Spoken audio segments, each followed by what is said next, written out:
بسم اللہ الرحمن الرحیم۔ میں فری کی شادی میں جانے کے لیے تیار ہو رہی تھی۔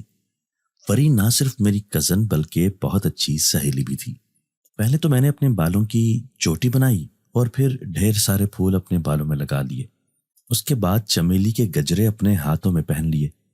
اماں نے جیسے ہی مجھے دیکھا تو فوراً ہی لاحول پڑھنے لگی۔ میں چڑھ کر کہنے لگی، کیا ہے اماں؟ تو کیا اب ماموں کی بیٹی کی شادی میں جانے کے لیے بھی مجھے سادگی اختیار کرنی پڑے گی؟ اماں کہنے لگیں، وقت دیکھو کیا ہو رہا ہے، رات کے 11 بجنے والے ہیں اور تم ابھی تک وہاں نہیں گئی۔ پچھلی گلی میں فری کا گھر تھا۔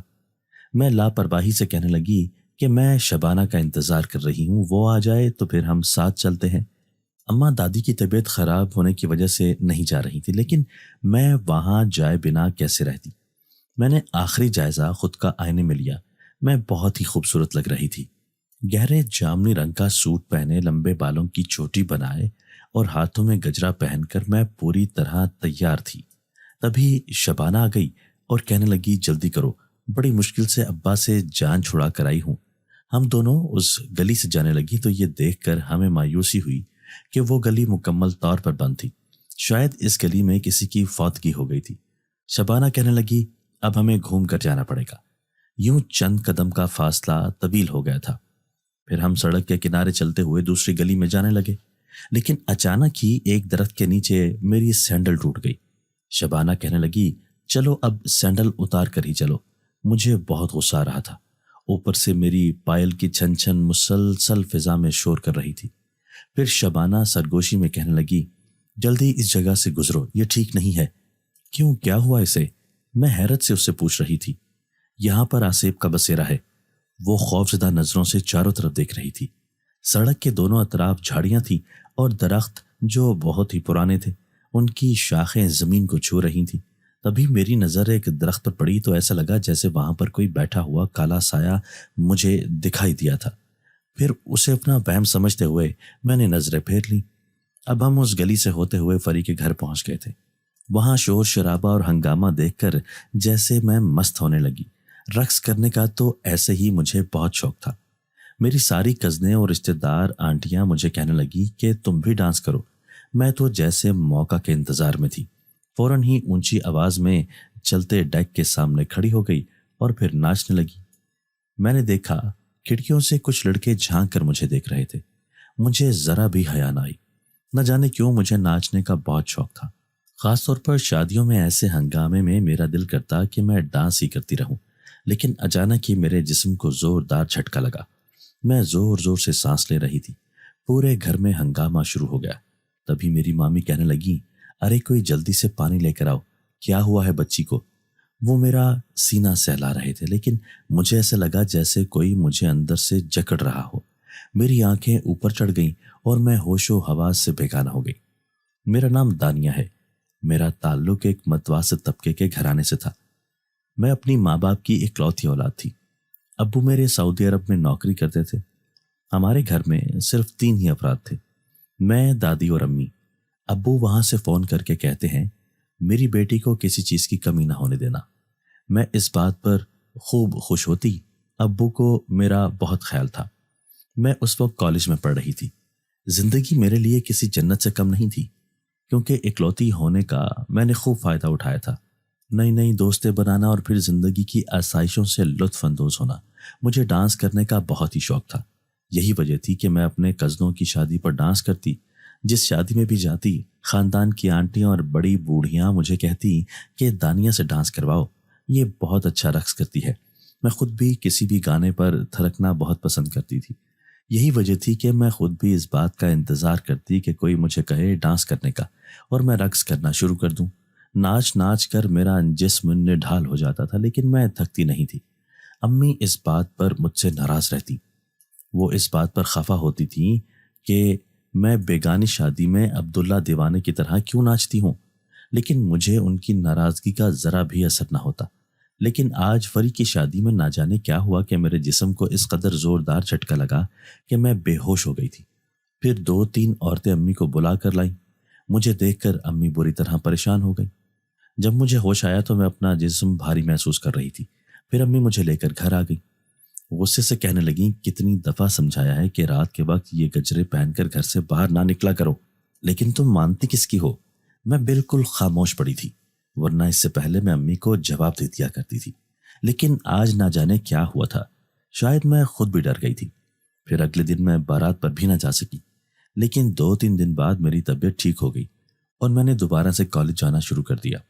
ویسے بھی میں زیادہ دن اپنی دوستوں کے بغیر نہیں رہ پاتی تھی، لیکن اس دن میں سڑک کنارے کھڑی تھی جب مجھے درخت کے پیچھے چھپا ہوا ایک چہرہ نظر آیا۔ ایسے لگ رہا تھا جیسے کوئی چپکے چپکے مجھے دیکھ رہا ہو۔ پہلے تو مجھے اپنا وہم لگا، لیکن میں نے سچ میں ہی وہاں کسی کو کھڑا ہوا دیکھا تو میں ڈر گئی۔ جلدی سے بس میں سوار ہو کر فوراً اسٹاپ پر اتر گئی۔ امی مجھے کہتی تھی کہ میں رکشہ لگوا دیتی ہوں، لیکن میں مانتی نہیں تھی۔ میری سہیلیاں بھی بس میں جاتی تھی اور میں ان کے ساتھ ہی سفر کرنا پسند کرتی تھی، لیکن اگلے دن پھر سے وہ مجھے درخت کے پیچھے چھپا کھڑا ہوا دکھائی دیا۔ جیسے ہی وہاں سے باہر آیا تو میرے رونگٹے کھڑے ہو گئے۔ وہ کوئی آدمی نہیں بلکہ ایک خواجہ سرا تھا۔ بڑی عجیب سی نظروں سے میرے وجود کو دیکھ رہا تھا۔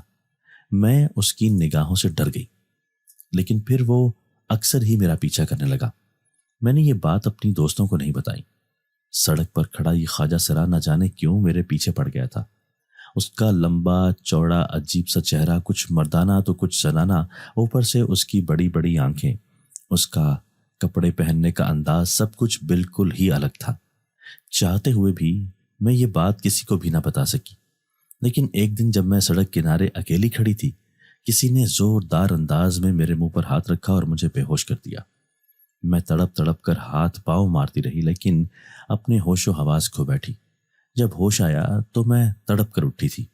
میں بالکل ایک انجان جگہ پر موجود تھی۔ یہ ایک کمرہ تھا جس میں جا بجا لڑکیوں کے کپڑے لٹکے ہوئے تھے۔ میں خالی خالی نظروں سے اپنے چاروں اطراف دیکھ رہی تھی۔ یہ میں کہاں گئی ہوں؟ تبھی سامنے ایک کھڑکی کھلی تھی۔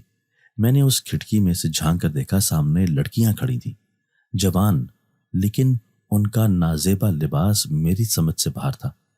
پھر مجھے یاد آیا کسی نے میرے منہ پر ہاتھ رکھا تھا، تو کیا میں اغوا ہو چکی ہوں؟ یہ خیال آتے ہی میں بے ہوش ہونے کو تھی۔ تبھی اچانک میں نے گردن گھما کر دیکھا اور میرے پیروں تلے سے زمین نکل گئی، کیونکہ یہ وہی خواجہ سرا تھا جو ایک عورت کے ساتھ تخت پر بیٹھا تھا۔ تو کیا اس نے ہی مجھے سڑک کنارے سے اغوا کر کے یہاں تک پہنچایا ہے؟ میں پھوٹ پھوٹ کر رو پڑی تھی۔ میرے رونے کی آواز باہر بھی چلی گئی تھی۔ تبھی تو وہ عورت اٹھ کر آئی تھی، موٹی سی عورت، جسم پر ساڑی لپیٹے مجھے سر سے پاؤں تک دیکھ رہی تھی۔ وہ خواجہ سرا بھی اندر آیا۔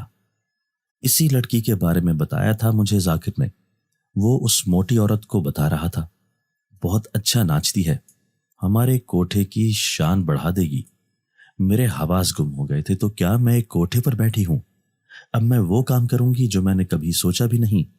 میں اپنے ماں باپ کی اکلوتی بیٹی ہوں، میری جدائی سے ان کی کیا حالت ہو گئی ہوگی۔ تبھی میں نے اس عورت کے سامنے ہاتھ جوڑ دیے، روتے ہوئے کہنے لگی، خدا کے لیے مجھے یہاں سے جانے دو، مجھ پر کچھ رحم کرو، میرے ساتھ ایسا نہ کرو۔ لیکن بتاؤ، وہ عورت مجھ پر ترس کھانے کو تیار ہی نہیں تھی۔ پھر کہنے لگی، ارے تمہیں تو ناچنے کا بہت شوق ہے، پھر کیوں اتنا گھبرا رہی ہو؟ یہ بھی میرا کوٹھا ہے، یہاں پر لڑکیاں رقص سیکھتی ہیں، لیکن تم تو اپنے گھر سے ہی ناچ گانا سیکھ کر آئی ہو، کیوں اتنا پریشان ہوتی ہو؟ پان چباتے ہوئے منہ بنا کر کہتی۔ وہ مجھے زہر لگ رہی تھی۔ میں جان گئی کہ میری زندگی اب جہنم بن جائے گی۔ امی ابو کبھی بھی مجھے تلاش نہ کر سکیں گے کہ ایک خواجہ سرا مجھے سڑک کنارے سے اغوا کر کے لے آیا ہے۔ مجھے یوں روتا ہوا دیکھ کر اچانک اس موٹی عورت نے مجھے بالوں سے پکڑ لیا، پھر غصے سے کہنے لگی، بس بہت ہو گیا رونا، اب اپنی زندگی کو قبول کر لو، اب تمہاری ساری زندگی اسی کوٹھے پر گزرے گی۔ خبردار جو احتجاج کرنے کی کوشش کی تو وہ انگلی اٹھا کر مجھے پہلے ہی دھمکی دے رہی تھی۔ میں سہم کر خاموش ہو گئی، لیکن مجھے اب بھوک شدت سے لگ رہی تھی۔ مجھے یاد آیا کالج سے واپس آنے کے بعد کیسے امی میرے سامنے کھانا رکھ دیتی تھی، لیکن ابھی تک کسی نے مجھ سے کھانے کا نہیں کہا تھا۔ ہاں، یہ ضرور بتا دیا تھا کہ اس کوٹھے پر میری آنے والی زندگی کیسی ہوگی۔ اب میں رو رو کر اپنے رب سے فریاد کر رہی تھی کہ کسی طرح میری زندگی کو بچا لے، میں برباد ہونے سے بچ جاؤں۔ میں صرف دعا ہی کر سکتی تھی، اس رب کے آگے گڑ گڑا سکتی تھی۔ پھر مجھے اپنے گناہ یاد آنے لگے۔ امی مجھے کہتی تھی، نماز پڑھو بیٹا، اور یہ زیادہ ٹیپ نہ چلایا کرو، لیکن بعض دفعہ تو اذان بھی ہونے لگ جاتی تھی اور میں گانے سننے میں اتنی مگن ہوتی کہ مجھے اذان کی آواز بھی سنائی نہ دیتی۔ رہ رہ کر مجھے اپنے گناہ یاد آ رہے تھے، میری آنکھوں سے آنسو بہ رہے تھے۔ میں کتنا ہار سنگھار کرتی تھی اور لڑکے مجھے چھپ چھپ کر دیکھتے تو مجھے بہت لطف آتا تھا۔ میں جانتی تھی کہ میں بہت خوبصورت ہوں، لوگ مڑ مڑ کر مجھے دیکھتے ہیں، لیکن آج میں کس قدر بے بسی کی حالت میں اپنے باہر جانے کا راستہ ڈھونڈ رہی تھی کہ کہیں سے کوئی راہ سجھائی دے کہ اب میری زندگی اس کوٹھے پر گزرے گی، میں گناہ گار زندگی گزاروں گی، کبھی پلٹ کر اپنی ماں کے پاس نہیں جا سکوں گی۔ رہ رہ کر یہی سوچیں میرے ذہن میں آ رہی تھیں۔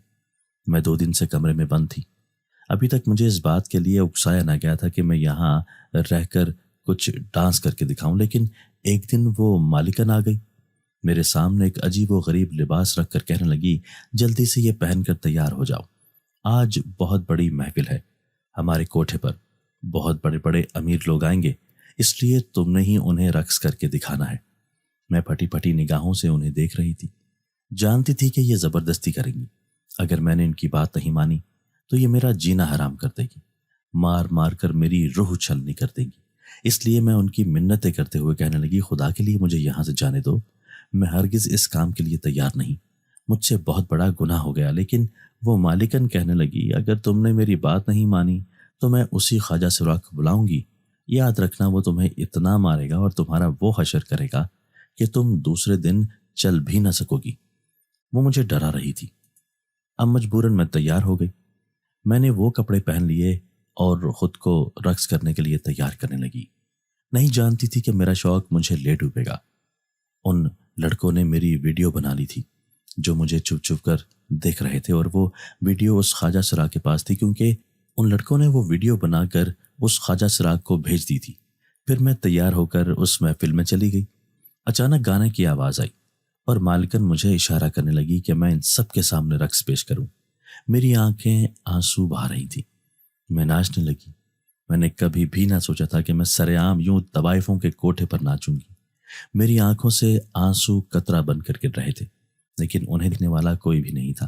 تبھی میں تھک ہار کر نیچے گر گئی تو 2 لڑکوں نے مجھے اٹھایا، لیکن اچانک ہی کسی کی بھاری آواز میرے کانوں میں آئی، چھوڑ دو اس لڑکی کو، آج اس کی قیمت میں ادا کروں گا۔ میرے پیروں تلے سے زمین نکل گئی تھی۔ سامنے بیٹھا وہ کالے کپڑوں میں ملبوس آدمی میری طرف دیکھ رہا تھا۔ پھر وہ مالکن سے کہنے لگا، آج رات میں اس لڑکی کو اپنے ساتھ لے کر جاؤں گا۔ میں نے پھٹی پھٹی نگاہوں سے اسے دیکھا کہ وہ کیا کہہ رہا تھا۔ اس کا مطلب ہے کہ میں سچ میں ایک طوائف بننے والی ہوں۔ یہ سن کر مالکن خوش ہو گئی، پھر کہنے لگی، آج اس کا پہلا دن ہے، یوں سمجھ لو پہلی رات ہی کواری دلہن تمہارے رات حسین کرے گی، اس کے لیے تمہیں بھاری قیمت ادا کرنی پڑے گی۔ تبھی وہ اونچا لمبا چوڑا نوجوان اٹھ کر کھڑا ہوا اور کہنے لگا، نوٹوں سے بھرا ہوا بیگ لے کر آیا ہوں، یہ لو۔ اس نے وہ سارے پیسے اس کے قدموں میں پھینک دیے تھے۔ مالکن لالچی نگاہوں سے ان پیسوں کو دیکھتی ہوئی سارے نوٹ جمع کر رہی تھی۔ پھر اس خواجہ سراغ سے کہنے لگی، جلدی سے اسے تیار کر کے لاؤ، اس آدمی کے ساتھ رخصت کر دو، پہلی ہی رات اس کی بڑی قیمت وصول ہوئی ہے، نہ جانے یہ ہمارے لیے کتنی کمائی کر کے دے گی۔ وہ مجھے پیار بھری نظروں سے دیکھ رہی تھی، لیکن میں نے نفرت سے منہ پھیر لیا تھا۔ اب میں رو رہی تھی کیونکہ انتہائی نازیبا لباس پہن کر میں اس آدمی کے ساتھ جا رہی تھی جو نہ جانے آج رات میرے ساتھ کیا کرنے والا تھا۔ ایسا تو میں نے خواب میں بھی نہیں سوچا تھا۔ کاش میں اپنی ماں کی بات مان لیتی تو آج مجھے یہ دن نہ دیکھنا پڑتا۔ اب میں اس اجنبی کے ساتھ جا رہی تھی، لیکن پیچھے پیچھے وہی خواجہ سراغ تھا۔ وہ میری رکھوالی کے لیے میرے ساتھ جا رہا تھا۔ اچانک بیچ راستے میں وہ پلٹا اور اس خواجہ سراغ سے کہنے لگا، تم واپس اس کوٹھے پر چلے جاؤ۔ وہ خواجہ سراغ کہنے لگا، نہیں، میں اسے ساتھ لے کر جاؤں گا، جب صبح یہ فارغ ہوگی تو میں اسے ساتھ لے کر جاؤں گا، کہیں یہ کوٹھے سے فرار نہ ہو جائے۔ لیکن اس نوجوان کے چہرے کے تاثرات خطرناک ہو گئے تھے۔ پھر وہ اسے عجیب سی نظروں سے دیکھتے ہوئے کہنے لگا، ابھی چلے جاؤ یہاں سے ورنہ بہت برا ہوگا۔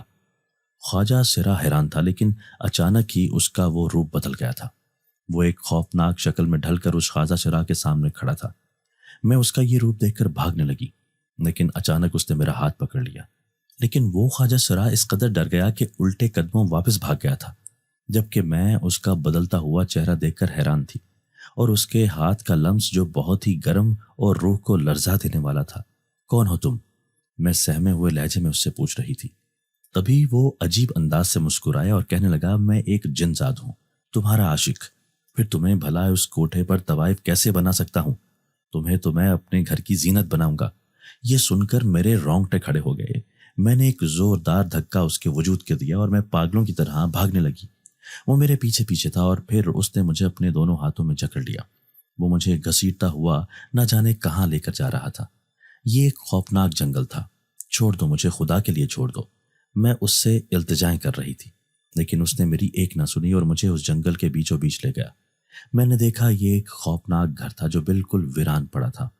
میں سسکیوں سے رو رہی تھی، لیکن اس نے مجھے اس گھر میں بند کر دیا اور اچانک خود بھی میرے سامنے آ گیا۔ میں اس کی دہشت سے ایک لفظ نہ کہہ رہی تھی، روتی رہی۔ ایسا لگ رہا تھا میری زندگی کسی بڑے عذاب میں پھنس گئی ہے، اس عذاب سے بھی میں کبھی نہیں نکل پاؤں گی۔ اب اس خوفناک جنزاد نے مجھے اس گھر میں قید کر دیا تھا۔ میں اس کے سامنے ہاتھ جوڑ کر رو رہی تھی۔ کیوں میرے پیچھے پڑے ہو؟ خدا کے لیے مجھے میرے گھر پہنچا دو۔ اس کوٹھے سے تم نے مجھے آزاد کرا دیا ہے، اب مجھ پر احسان کرو اور مجھے میرے گھر چھوڑاؤ۔ میں اس کی منت سماجت کر رہی تھی۔ تبھی وہ کہنے لگا، ٹھیک ہے، میں تمہیں تمہارے گھر چھوڑ دوں گا، لیکن چند لمحے کے لیے مجھے خوش کرو، اور جتنے دن میری مرضی ہوگی تمہیں میں اس گھر میں رکھوں گا اپنے پاس، اس کے بعد تمہیں میں یہاں سے جانے دوں گا۔ اس کی خوفناک بات سن کر میرے رونگٹے کھڑے ہو گئے تھے۔ پھر وہ کہنے لگا، جس دن تم اس درخت کے نیچے کھڑی تھی، ہار سنگھار کیے اور وہ پھولوں کے زیور پہنے، تبھی میں تم پر عاشق ہو گیا تھا اور مجھے تم بہت اچھی لگی تھی۔ میں ہر وقت تمہارے ساتھ ساتھ تھا۔ اس دن میری وجہ سے ہی تم بے ہوش ہو گئی تھی، کیونکہ کچھ لوگ تمہیں دیکھ رہے تھے۔ میں کیسے گوارا کر سکتا تھا کہ میری محبت کو کوئی غیر دیکھے؟ اس لیے میں نے تمہیں بے ہوش کر دیا تھا، تو تم وہاں سے چلی آئیں۔ اب بھی میں اس کوٹھے پر پہنچ گیا جہاں تم قید تھی۔ جہاں تم جاؤ گی میں تمہارے پیچھے پیچھے آؤں گا۔ اس کی مہربانی تھی کہ اس نے مجھے بچا لیا تھا، لیکن اب وہ مجھے اس ویران گھر میں قید کر کے رکھے گا، نہ جانے میرے ساتھ کیا کرے گا۔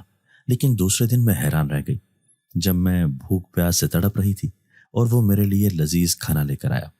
میں اس کی مہربانی پر حیران تھی، نہ چاہتے ہوئے بھی میں نے وہ کھانا کھا لیا۔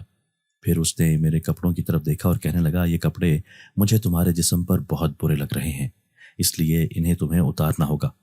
میں گھبرا گئی، میں بھلا اس کے سامنے یہ کپڑے کیسے اتار سکتی تھی؟ تبھی وہ کہنے لگا، میں تمہارے لیے ایک خوبصورت لباس لے کر آیا ہوں، تم وہ پہنو جو ہماری جنزادیاں پہنتی ہیں۔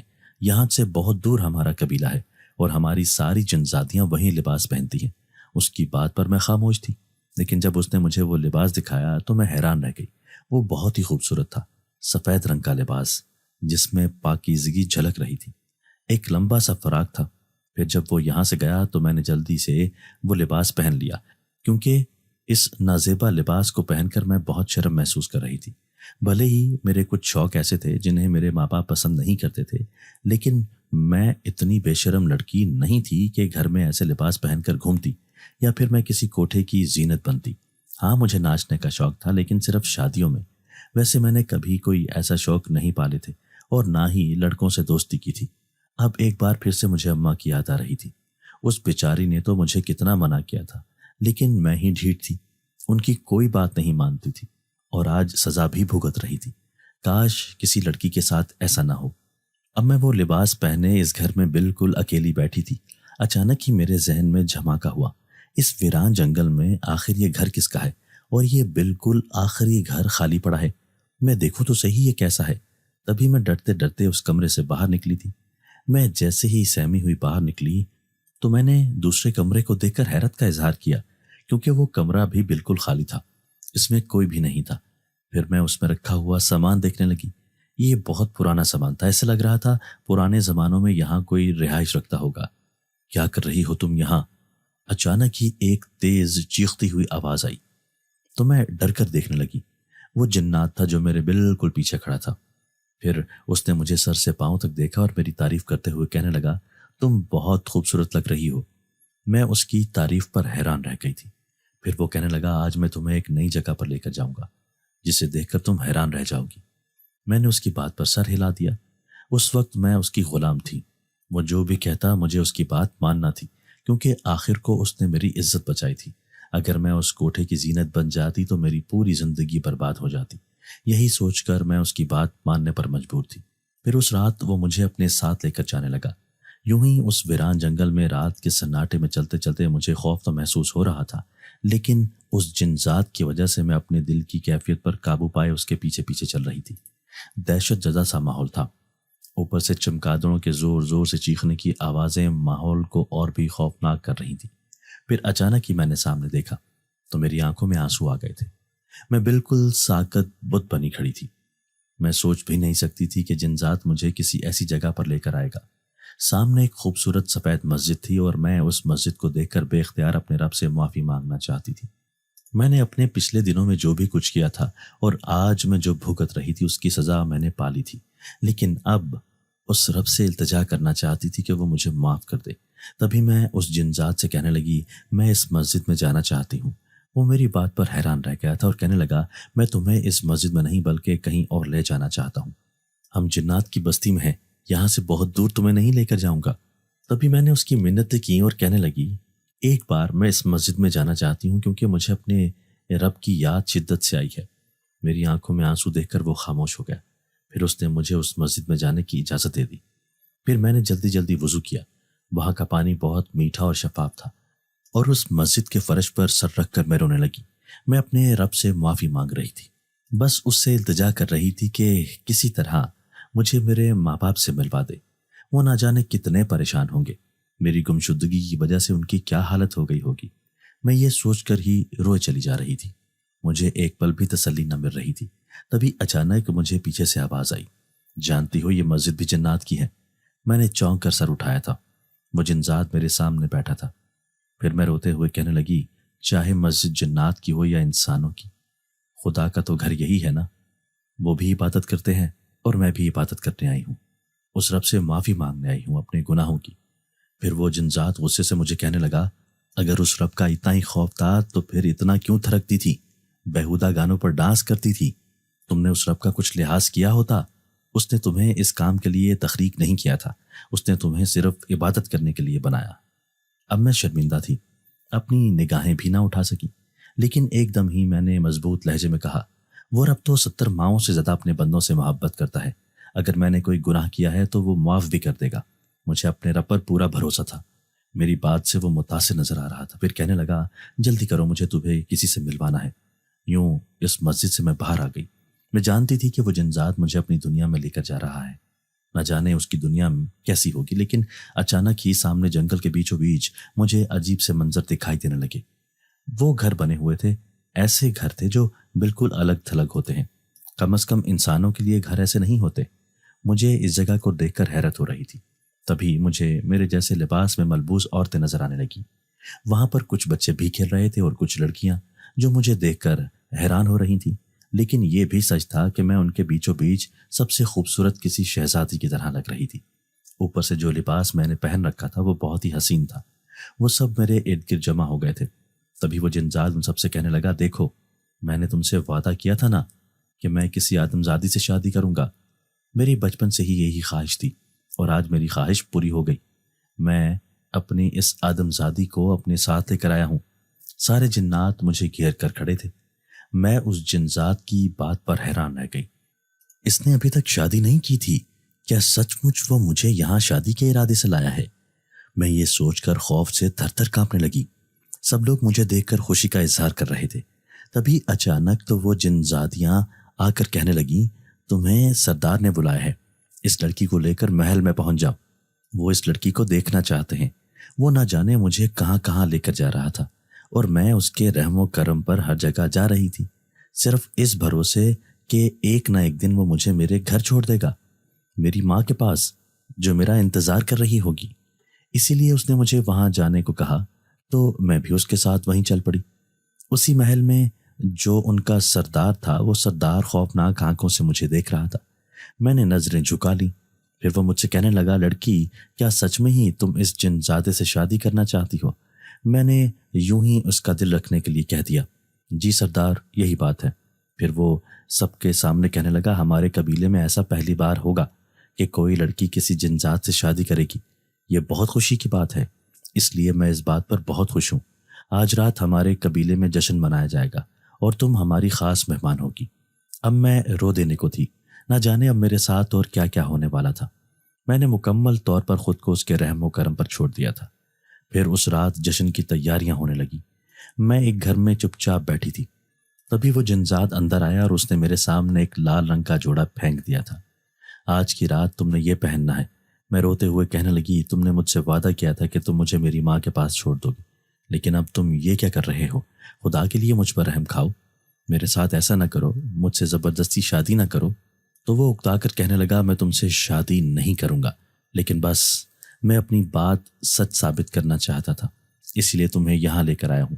بس آج کی رات تم یہاں پر رہو، لیکن کل اپنے گھر لوٹ جاؤ گی۔ مجھے اپنی آنکھوں پر یقین نہیں ہو رہا تھا۔ میرے چہرے پر بے تحاشا مسکراہٹ تھی، خوشی تھی۔ میں بے یقینی سے اسے دیکھ رہی تھی۔ پھر وہ کہنے لگا، میں سچ کہہ رہا ہوں، کل میں تمہیں تمہارے گھر چھوڑ دوں گا۔ اگر میں کوئی برا جنات ہوتا تو کبھی بھی تمہیں اس کوٹھے سے بچا کر نہ لاتا۔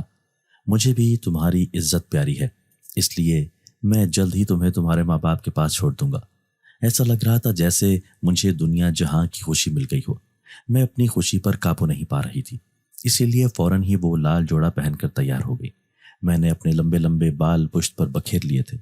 میں خود کو آئینے میں دیکھ کر حیران تھی، آج میں بے حد خوبصورت لگ رہی تھی۔ پھر میں نے وہ جالی کا لال دوپٹہ اوڑھ لیا جس میں کسی پری کی طرح نظر آ رہی تھی۔ اچانک ہی وہ جنزاد میرے سامنے آیا، لیکن وہ بالکل خاموش تھا۔ پھر میرے کان میں سرگوشی کرتے ہوئے کہنے لگا، آج تم بہت خوبصورت لگ رہی ہو۔ اس کی بات پر میں حیران رہ گئی تھی۔ تبھی میں نے اس کے ہاتھ میں چنبیلی کے گجرے دیکھے تو مجھے بہت خوف محسوس ہوا، لیکن وہ کہنے لگا، آج تم یہ میری مرضی سے لگا رہی ہو، اس لیے تمہیں کچھ نہیں ہوگا۔ اس نے میرے لمبے بالوں میں وہ گجرے لگا دیے تھے۔ جب میں باہر نکلی تو سب میرے ارد گرد جمع ہو گئے۔ وہ مجھے کسی شہزادی کی طرح سمجھ رہے تھے۔ پھر میرے اعزاز میں یہاں پر جشن رکھا گیا، لیکن آج کی رات میری آخری رات تھی یہاں پر۔ اس کے بعد میں اپنی ماں کے پاس پہنچ جاؤں گی۔ اس بات کی مجھے بہت خوشی تھی، یہی سوچ سوچ کر میں خوش ہو رہی تھی، اور میرا مزاج بھی بہت اچھا ہو گیا تھا۔ یہی وجہ تھی کہ سب حیرت سے مجھے دیکھ رہے تھے کہ کل تک ڈری سہمی نظر آنے والی لڑکی آج کتنی خوش لگ رہی ہے، لیکن کوئی بھی اس کے پیچھے کی سچائی نہیں جانتا تھا۔ پھر اس جشن میں لذیذ کھانا تقسیم کیا گیا جو میں نے بھی خوب پیٹ بھر کر کھایا۔ یا سچ میں یہاں کا کھانا بہت لذیذ تھا اور ان کی خوراک بھی بہت اچھی تھی۔ میں انہیں کھاتے ہوئے دیکھ کر حیران تھی، یہ انسانوں سے بھی زیادہ کھاتے تھے۔ بس مجھے یہ رات گزرنے کا انتظار تھا۔ پھر جیسے ہی جشن منا کر سب لوگ تھک گئے، اپنے اپنے گھروں میں جا کر غائب ہو گئے، لیکن میں صرف اس بات کا انتظار کر رہی تھی کہ کب میں اس جنزاد کے ساتھ اپنے گھر جاؤں۔ پھر وہ میرے پاس آیا اور کہنے لگا، میں نے تم سے وعدہ کیا تھا کہ میں تمہیں تمہارے گھر چھوڑ دوں گا، اس لیے اب میں تمہیں تمہارے گھر لے جا رہا ہوں۔ یہ سن کر میں بہت خوش ہو گئی۔ ایک سرور کی کیفیت میں اس جنگل سے باہر جانے لگی۔ دن کا اجالا چاروں طرف پھیل گیا تھا، لیکن اس نے پلک جھپکتے ہی مجھے میرے گھر کے سامنے چھوڑ دیا تھا۔ میں اس گلی کو کیسے بھول سکتی ہوں؟ مجھے یہاں سے نکلے ہوئے زیادہ دن بھی نہیں ہوئے تھے۔ اب میں بے قرار سی اس گھر کا دروازہ بجا رہی تھی، تبھی اماں نے دروازہ کھولا۔ میں ان سے لپٹ گئی تھی۔ اماں نے مجھے دھکا دیا تو میں نیچے زمین پر گر گئی۔ کیوں آئی ہو یہاں؟ واپس چلی جاؤ۔ میں روتے ہوئے کہنے لگی، اماں یہ کیا کہہ رہی ہو تم؟ میں سچ کہہ رہی ہوں، تم تو گھر سے بھاگ گئی تھی نا، کس کے ساتھ منہ کالا کر کے گئی تھی، اور اب پورے 5 سال بعد یہاں واپس آئی ہو۔ میں حیرت سے اماں کو دیکھ رہی تھی۔ اماں یہ کیا کہہ رہی ہیں؟ ابھی مجھے گئے ہوئے صرف 3-4 دن تو ہوئے ہیں۔ اماں کہنے لگی، کیا پاگل ہو گئی ہو؟ لگتا ہے کہ کسی پاگل خانے سے آئی ہو۔ تمہیں گئے ہوئے پورے 5 سال ہو گئے، اور ان 5 سالوں میں تمہاری دادی کا بھی انتقال ہو گیا اور تمہارے ابو نوکری چھوڑ کر آ گئے۔ اب وہ یہیں پر رہتے ہیں اور معمولی دکان چلا رہے ہیں۔ تمہاری وجہ سے ہمارا پورا گھر برباد ہو گیا۔ تم ہماری اکلوتی بیٹی تھی، میں نے تمہیں بڑے لاڈ پیار سے پال پوس کر جوان کیا تھا، لیکن اب میں تمہیں 1 منٹ بھی برداشت نہیں کروں گی۔ چلی جاؤ یہاں سے، اس سے پہلے کہ تمہارا باپ تمہاری شکل دیکھے۔ میں وہیں بیٹھ کر رو رہی تھی، اپنی دادی کو یاد کر کے اور اپنے باپ کی تکلیف پر۔ پھر میں نے اماں کے پاؤں پکڑ لیے اور کہنے لگی، اماں آپ میری بھی تو سن لیں کہ میرے ساتھ کیا کیا ہوا۔ میں ایسی لڑکی نہیں تھی۔ ہاں میں نافرمان تھی، آپ کی بات نہیں مانتی تھی، میری کچھ عادتیں غلط تھی، لیکن میں نے وہ نہیں کیا جو آپ سمجھ رہی ہیں۔ اب اماں خاموش تھیں۔ پھر میں نے انہیں سچائی بتانے کا فیصلہ کیا اور میں نے شروع سے لے کر آخر تک انہیں سب بتا دیا کہ کس طرح ایک خواجہ سرا نے مجھے کالج سے آتے ہوئے اغوا کر لیا تھا۔ اس نے مجھے کوٹھے پر چھوڑا، لیکن پھر وہاں سے مجھے ایک شخص نے خرید لیا، لیکن جب میں اس کے پاس پہنچی تو پتہ چلا وہ شخص انسان نہیں بلکہ ایک جن ذات تھا۔ اماں کی آنکھیں یہ سن کر حیرت زدہ رہ گئیں۔ پھر وہ میری بات ماننے سے صاف انکار کر گئیں اور کہنے لگیں کہ میں یہ بات نہیں مان سکتی، تم مجھے جھوٹی کہانیاں سنا رہی ہو، ضرور اپنے کسی عاشق کے ساتھ بھاگ گئی ہوگی اور پھر جب ناکامی ہوئی ہوگی تو یہاں واپس آ گئی ہو، سچ سچ بتاؤ کتنے بچے پیدا کیے تم نے؟ پھر میں کہنے لگی اماں یقین کرو مجھے وقت گزرنے کا احساس ہی نہ ہوا، مجھے وہاں پتہ ہی نہ چلا جنات کی بستی میں موجود تھی، مجھے ایسے لگ رہا تھا جیسے میں نے وہاں رات گزاری ہے صرف، لیکن آپ کہہ رہی ہیں کہ مجھے گھر سے نکلے 5 سال ہو گئے ہیں۔ میں اس بات سے بالکل انجان ہوں، میری دماغی حالت بالکل ہی خراب ہو چکی تھی۔ اچانک ہی میں بے ہوش ہو کر نیچے فرش پر گر گئی۔ پھر جب میری آنکھ کھلی تو اماں ابا دونوں میرے پاس کھڑے تھے۔ میں روتے روتے ابا سے لپٹ گئی۔ پھر ابا کہنے لگے ہمیں بچی کی بات بھی سننی چاہیے، آخر کو یہ ہماری اکلوتی بیٹی ہے، اتنے سالوں بعد واپس آئی ہے، ہمیں خوش ہونا چاہیے۔ اماں نے مجھے اپنے کلیجے سے لگا لیا تھا۔ اب میں بلک بلک کر رو رہی تھی، شکر تھا کہ انہوں نے مجھے قبول کر لیا تھا۔ ایک بار پھر سے میری زندگی کا آغاز ہو چکا تھا، لیکن اب سارے محلے پڑوس کے لوگ کہتے کہ یہ لڑکی تو گھر سے بھاگ گئی تھی اور آج اتنے سالوں بعد واپس آ گئی ہے۔ اماں نے کسی کو صفائی نہیں دی تھی، بلکہ اماں ابا کو کہنے لگیں ہمیں یہ محلہ چھوڑ کر کہیں اور چلے جاتے ہیں، کوئی نہ کوئی گھر ہمیں مل ہی جائے گا، اب یہ گھر بیچ دیں۔ یوں ابا نے وہ گھر بیچ دیا اور ہم نے ایک چھوٹا سا گھر لے لیا۔ اب میں دن رات اماں ابا کی خدمت کرتی، اپنے کیے کی معافی مانگ چکی تھی۔ پھر میری اماں کہنے لگیں کہ بیٹا تیرا تو کوئی قصور بھی نہیں تھا، تیرے ساتھ جو حادثہ ہو گیا تھا میں ہی غلط تھی جو تجھے ایسا سمجھتی تھی۔ اب اماں ابا ایک بار پھر سے میرے ناز نخرے اٹھانے لگے تھے۔ ابا کہنے لگے میری ساری جمع پونجی ختم ہو گئی کیونکہ وہاں نوکری بھی چھوٹ گئی تھی اور میں پریشان بھی بہت تھا تمہاری گمشدگی کی وجہ سے۔ میں کہنے لگی ابا اللہ کوئی نہ کوئی حل نکالے گا۔ اب میں 5 وقت کی نماز پڑھنے لگی تھی، گانے سننا تو کب کا چھوڑ دیا تھا اور رقص کرنے کے بارے میں تو میں نے توبہ کر لی تھی۔ ہمارا اتنا بڑا خاندان تھا لیکن اماں ابا نے میری وجہ سے سب سے تعلق ختم کر لیا تھا تاکہ کوئی مجھے تانے نہ دے کہ میں گھر سے بھاگی ہوئی لڑکی ہوں۔ کسی کے سامنے بھی سچائی نہ آئی تھی، اگر سب کے سامنے سچ آتا تو شاید کوئی مجھے یہ تانے نہ دیتا۔ لیکن ایک دن جب میں نماز پڑھ رہی تھی تو مجھے اپنے کمرے میں ایک روشنی سی دکھائی دی۔ جلدی جلدی نماز پڑھ کر میں گھبراتی ہوئی ادھر ادھر دیکھ رہی تھی۔ مجھے کسی کی دھیمی سی آواز آئی تھی، کیسی ہو میری شہزادی؟ میں نے پلٹ کر دیکھا تو سامنے اسی جنزات کو دیکھ کر میں خوفزدہ ہو گئی۔ مجھے خوفزدہ دیکھ کر وہ کہنے لگا گھبراؤ مت، میں تمہیں ڈرانے نہیں بلکہ تمہاری مدد کرنے آیا ہوں اور تم سے ملاقات کرنے۔ کیسی مدد؟ میں اب اسے گھبرائی ہوئی لہجے میں پوچھ رہی تھی تو وہ کہنے لگا دراصل میں اس بستی کو ہمیشہ کے لیے چھوڑ آیا ہوں، صرف اس شرمندگی سے بچنے کے لیے، کیونکہ میں نے ان سب سے جھوٹ کہا تھا اور جھوٹ بولنے والے کا انجام بھی بہت برا ہوتا ہے۔ میرا جھوٹ کسی کے سامنے آئے اسی لیے میں نے ہمیشہ کے لیے اپنی جنات کی بستی چھوڑ دی ہے۔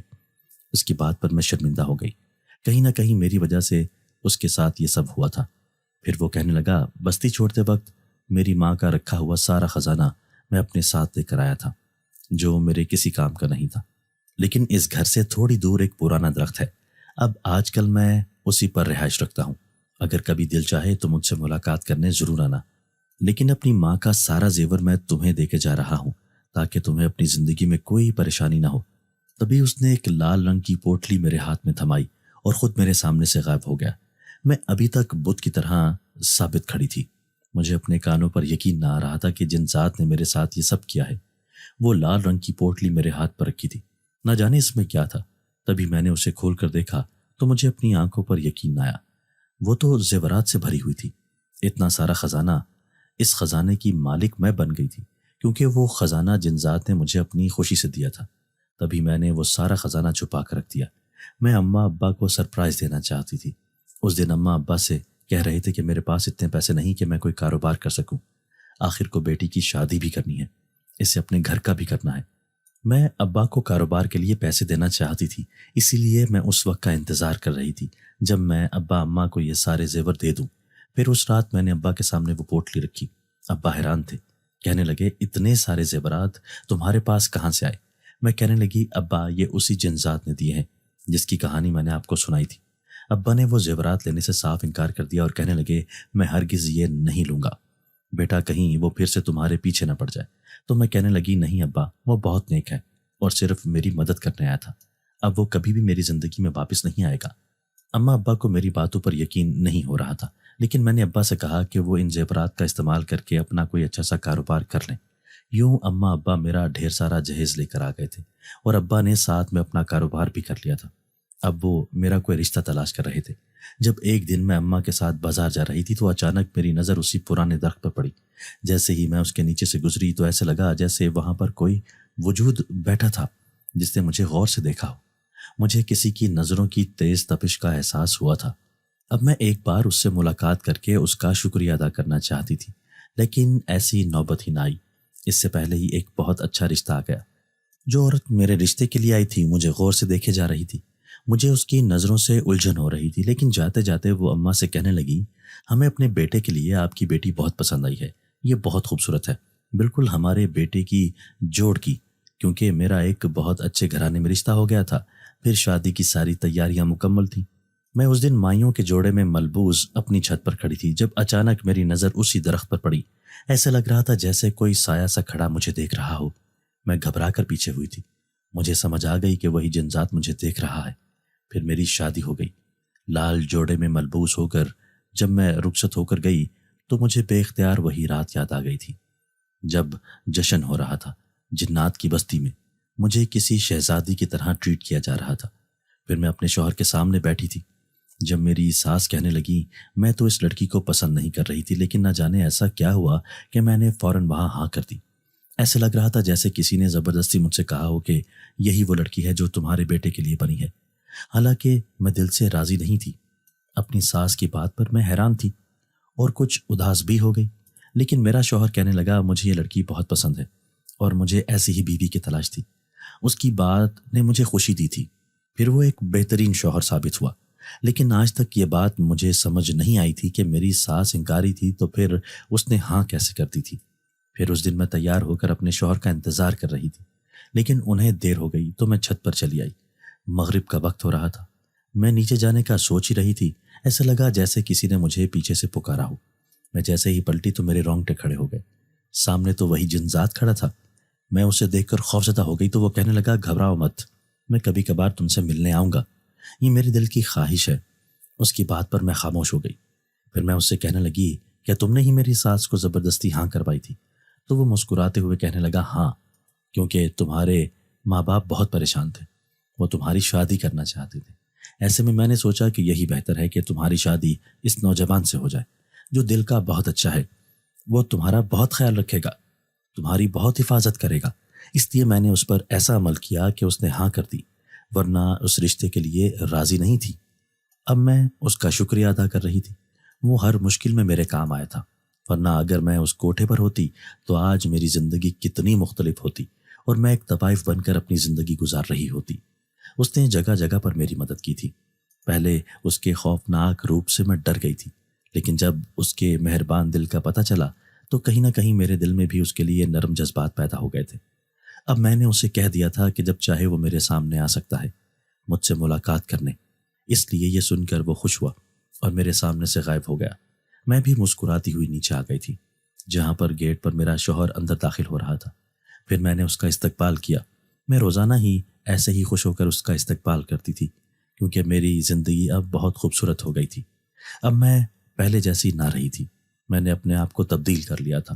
زندگی میں بعض غلطیاں انسانوں سے ہو جاتی ہیں، لیکن وقت آنے پر ان کی سمجھ آ جاتی ہے۔ شکر تھا کہ وقت میرے ہاتھوں سے نہ پھسلا تھا اور ٹھیک وقت پر کسی نے مجھے گہری کھائی میں گرنے سے بچا لیا تھا۔ دوستو، اگر آپ کو آج کی ہماری یہ ویڈیو پسند آئی ہے تو اسے لائک کیجئے اور اسے اپنے پیاروں کے ساتھ شیئر ضرور کیجئے گا۔ اور ہاں، اگر آپ نے ابھی تک ہمارا چینل سبسکرائب نہیں کیا تو ہمارا چینل سبسکرائب کر دیجئے اور بیل آئیکن بھی پریس کر دیجئے تاکہ ہماری ہر نئی آنے والی ویڈیو آپ کو بر وقت مل سکے۔ اللہ حافظ۔